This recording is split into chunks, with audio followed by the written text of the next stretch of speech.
Iran में Hamas chief Ismail हानिया की मौत के बाद मिडिल ईस्ट में तनाव बढ़ रहा है। ईरान ने हानिया की मौत के लिए इजरायल को जिम्मेदार ठहराया है। इस कारण अब ये आशंका जताई जा रही है कि इजरायल और ईरान के बीच संघर्ष हो सकता है। इसे देखते हुए अमेरिका अलर्ट हो गया और अमेरिका नौसेना की मौजूदगी मिडिल ईस्ट में बढ़ाने वाला है। पेंटागन ने शुक्रवार को कहा कि अमेरिका मध्य पूर्व में एक लड़ाकू जेट स्क्वाड्रन को ट्रांसफर करेगा और क्षेत्र में एक विमान वाहक की मौजूदगी बनाए रखेगा। ईरान के हमलों से इजरायल की सुरक्षा के लिए अमेरिका ऐसा करना चाहता है। अमेरिकी रक्षा मंत्री लॉयड ऑस्टिन ने यूरोपीय और मध्य पूर्व क्षेत्रों में अतिरिक्त नौसेना जहाज तैनात करने को कहा है, जो बैलिस्टिक मिसाइलों से रक्षा करने में सक्षम हो। क्रूजर और विध्वंसक विमानों का भी आदेश दिया है। ये बदलाव अमेरिकी राष्ट्रपति जो बाइडेन की ओर से प्रधानमंत्री बेंजामिन नेतन्याहू को किए गए वादे को दिखाता है। व्हाइट हाउस के मुताबिक गुरुवार को एक कॉल में बाइडेन ने बैलिस्टिक मिसाइल्स और ड्रोन हमलों से बचाने के लिए नए अमेरिकी सैन्य तैनाती पर चर्चा की है। यहाँ ये जान लेना जरूरी है कि अप्रैल में ईरान की ओर से दर्जनों मिसाइल्स और ड्रोन इजरायल पर दागे गए थे। उनमें से लगभग सभी को मार गिराने में अमेरिका ने मदद की थी।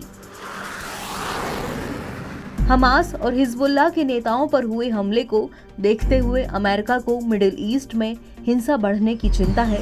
इजरायल को जवाबी कार्रवाई की धमकियां मिल रही हैं। बुधवार को इस्माइल हानिया की मौत के बाद ईरान ने भी जवाब देने की धमकी दी है। वहीं इससे एक दिन पहले बेरूत में सीनियर हिजबुल्लाह कमांडर फुआद शुकर की भी हत्या कर दी गई थी, जिसके बाद भड़के हिजबुल्लाह ने इजरायल पर रॉकेट भी दागे।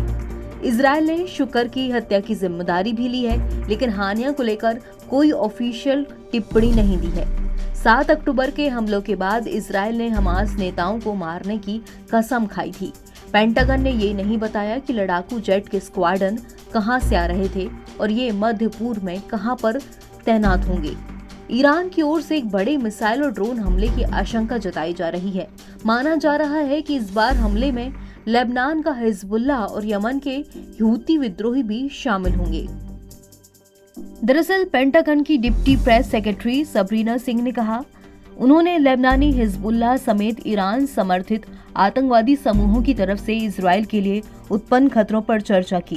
सेक्रेटरी ऑस्टिन ने इजरायल की सुरक्षा और आत्मरक्षा के अधिकार के प्रति अपनी अटूट प्रतिबद्धता दोहराई। सिंह ने कहा, उन्होंने एक राजनयिक समाधान प्राप्त करने के लिए चल रहे प्रयासों पर भी चर्चा की, जो इजरायल लेबनान सीमा के दोनों ओर के नागरिकों को सुरक्षित तौर से अपने घरों में लौटने पर बात कर रहे हैं। एनबीटी ऑनलाइन की रिपोर्ट।